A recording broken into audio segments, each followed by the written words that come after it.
every day in Facebook groups, Reddit chats, YouTube discussions, YouTube videos. The question is Line 6 Helix still up for the challenge in 2024? Or should I change to something different? In 2024, with the updates to IK Multimedia's ToneX platform, with the ToneX pedal and the ToneX MIDI pedal, with the firmware updates to Neural DSP's Quad Cortex, and also Fender's release of the new Tonemaster Pro, added to the existing competition from Fractal and its Axe-Fx platforms, the competition in this modeling marketplace is really starting to get exciting. So is it time to upgrade and replace my existing workflow that I have? Or if I was a new bass player getting into this market, should I still go down the Helix path? Let's have a look. Line 6 has been around for a while. They came out in 1986, founded by Marcus Ryle and Michael Doidale. They released their first product, the Axis 212, which was aimed at guitarists and was the first modeling unit of its kind in the marketplace, setting them out as pioneers of amp modeling. In 1998, they released their iconic kidney-shaped pod guitar modeling, which then over the years expanded, and you can see over here, I've got the Pod XT Pro, which I used for countless years. And in 2007, they brought out dedicated models for bass players, so the Bass Pod, which I no longer have one anymore. Their amp modeling technology from this pod platform was then included in a number of amp models, so the Veta, the Spider, etc., and used by thousands of guitarists. I recently heard an interview with Billy Sheehan saying when he did his first solo album, he used the Line 6 pod for all the guitarists, and Billy Gibbons from ZZ Top played on it and it was fine. If it's okay for Billy and Billy, then it's okay for me, I think. In 2014, Line 6 became a subsidiary of the Yamaha Corporation. So now the Yamaha basses and the Ampeg brand and also now the Line 6 brand are all one big family.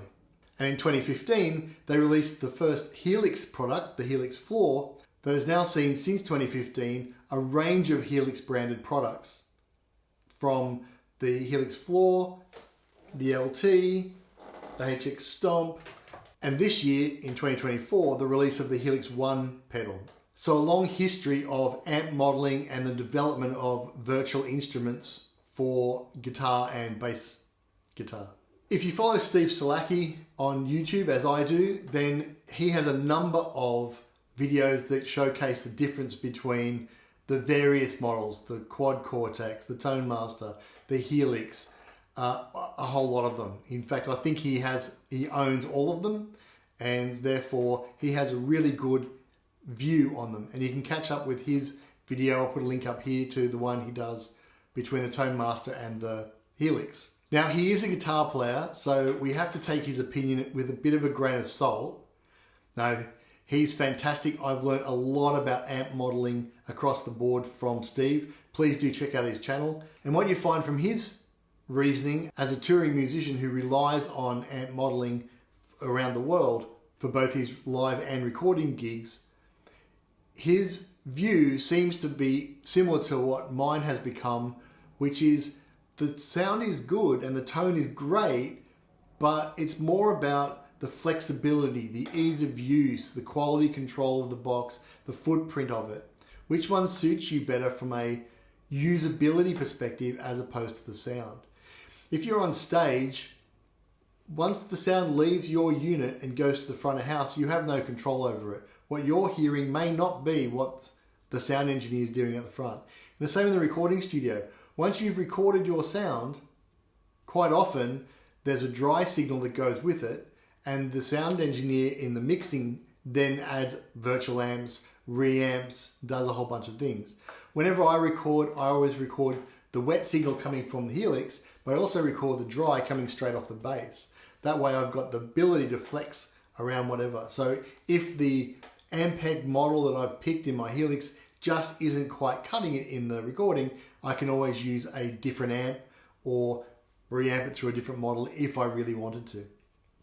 So at the end of the day, my advice is, if you've got a Line 6 Helix and you are familiar with it and it's doing what you want and it's sounding close, then picking another modeling unit will probably give you the same results, but may not be as easy to use. So pick one that goes with your workflow. Now these are my opinions. This is not a sponsored video. I've been using Helix and Line 6 since around 2002. Obviously the Helix since around 2018, 2017. I think I bought the LT. Friends of mine are using Quad Cortex and quite like that. I really do appreciate the flexibility that I get across the two platforms of the LT in the studio and then the Stomp on my live rig. So which one are you using at the moment? Have you already got a Line 6 Helix platform and you're looking to get off it? Or are you new in and you're trying to find which one to go to first? Let us know in the comments. Love to give you some feedback and listen to the feedback from the rest of the community. Now, if I compare the main contenders for the bass in the market, remember there are a lot more options if you're playing guitar, probably way too many. As my dad used to say, when it went from vanilla ice cream to multi-flavor, world got too hard. So as a bass player, the three that I see in the market for which ones you should be looking at are the Neural DSP Quad Cortex, which is supposed to be, well, which is acclaimed to be the most powerful floorboard amp modeler on the planet. Now that's because it comes with 4 DSP engines, the most number of processors in any other one in the market. So yes, technically it's more powerful. It fits on a nice form factor. It does fit on a pedal board. So when comparing against the LT or the floor, then it is a smaller, more compact unit with more power. It has a touchscreen display, which the Helix doesn't have. And it has the ability to do tone captures. So if you have your favorite amp, like my Mark bass over here, and I want to capture that, it's not available in the Helix or available in the Quad Cortex, but I can capture that sound and then make it available from the Quad Cortex. The Helix platform does not have a capture functionality. Out of the box, it only comes with 6 amp models for bass. Hundreds of amp models, but there's only 6 dedicated for bass. Now if we look at the Tonemaster Pro from Fender, which is allegedly the best sounding, most powerful and easiest to use guitar processor ever, then if you're a Fender player and you're a guitarist, apparently it's fantastic. Easy to use, gets great sounds. The limitation for bass players though, is it's limited on the number of bass amps that are available. So if you're happy just with a standard Fender Bassman or a Ampeg SVT or B15, then it'll probably suit you. However, if you're looking for more variety, then it's very limited for you. I'm going to throw a fourth one, and I know I said 3, but there's actually a fourth one which I think is worth considering in this model. It's the ToneX, the IK Multimedia ToneX pedals. Now, these are great. They are effectively a tone capture module. So if you've got your Mark bass amp and you want to capture that tone, then the ToneX pedal's great. On the downside though, and why it doesn't really compete with the others, is that it's limited on the number of effects it has. It's effectively just got some compression, a tuner, an EQ, so very, very limited function, but the amp modeling and the cab modeling is outstanding. So again, if you have a pedal board already and you have your favorite pedals, but you're looking for something to replace your amp, then the ToneX also may be something for you. And then of course, there's the Line 6 family of Helix related products. Now, Line 6 state that their platforms honor the past and embrace the future. Now they have multiple platforms. One of the advantages of going with Line 6 is you can have a large multi-DSP platform with lots of foot pedals that you can carry around, like the LT or the floor, or you can have a small single DSP model, fly rig or little bass rig, which is what I use it for, or you can use the software version, which is the Helix Native, is part of your recording function. So if you're like me and you're recording wet or processed signals from your LT into your DAW, but you're also doing dry signals, you can come back later and use the same look and feel through Helix Native to tweak those, add effects, or take the dry signals and reamp them completely. Line 6 have gone for the physical control. So each of the controls, when you're adjusting them, are knobs. So you dial in physically as if you were dialing it in. So rather than a touch screen, they've gone with the physical feel of a knob. I quite like that. I think that playing live using a touch screen will probably be very confusing if I'm trying to do something really quickly. The Helix platforms have also been defined so that you can do everything on it without having to go to the software. So I can create patches, change pedals. I can do whatever I want to in that signal chain, all from the front of the device. So I can do it live if I needed to, without having to bring a laptop, download some software and do some stuff. Now, of course, it's easy to use with the HX Edit software, but I don't have to use that. As a bass player, the biggest advantage of the Helix is that there are 17 bass amp models that come native with the platform. So as of the current firmware release of 3.7, there are 17 bass amp models that I can choose from.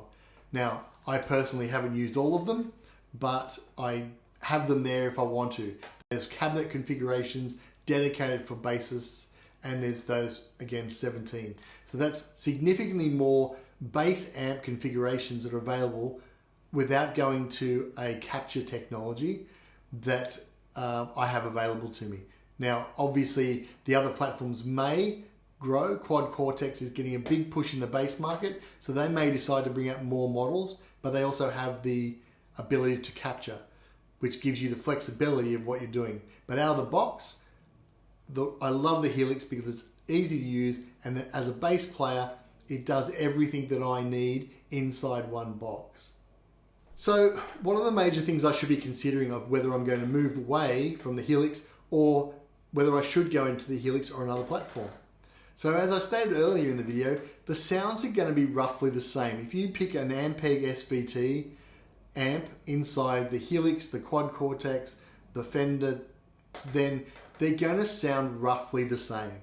If you put them all together and you try to blind test which one is producing which sound, I'd be surprised if you can. Now, I don't have all of them, so I can't test that in practice, but I have seen guitar tests where they've gone through various ones, and yes, there is a difference, but it's not necessarily a significant difference. As I said earlier, especially if you're playing live or recording, then there are other features that will play as well as the sound. The minor difference you have between where the model of amp that Line 6 use versus the room they recorded in versus the same thing that the Neural DSP guys did, the difference is going to be minimal, realistically. So when I'm looking at it, I'm looking at, by the way, when I got my Helix, the Quad Cortex hadn't been released and neither had the Fender. So I've gone with what was on the market that suited me. Now, ease of use, as I said before, the control knobs and the ability to change the interface live and relatively easy suit my workflow. I can assign the pedals or the foot switches to do exactly what I want with them using snapshots and a bunch of other functions within the Helix platform. This workflow works for me. The ability to have bass amps that I can swap around with to get different tones without having to go to a capture also suits me. So the look, the feel, the size of the unit, is it comfortable to carry with you? The reason I went from the LT down to the Stomp was because it's the same functionality, the same look and feel, but in a much smaller, more compact environment. When I'm recording, if I'm using the Helix Native, then again, it's the same look and feel when I'm configuring the modules inside the workflow as I would be on the other two. So for me, consistency and platform for use is perfect for me. Also, Line 6 products are usually available in most major stores worldwide. So traveling and touring, the ability to have a unit die and then restore it back after picking another one up on the road is also quite cool. So, should I leave my Helix system? Well, are there other ones better on the market? Well, probably, but as we discussed, the sound and the tone is not necessarily the drive between moving from one to the other. I think I'm going to stick around with it. Again, this is not a sponsored video. And if someone sponsors me, my decision might change of what I use. But from a user of a platform in the modeling world, I'm going to stick with the Line 6. Let me know what you've decided. Let me know if this helps you. And also looking forward to the battle of those people who tell me that I'm wrong. So I'll catch you in the next one. See ya.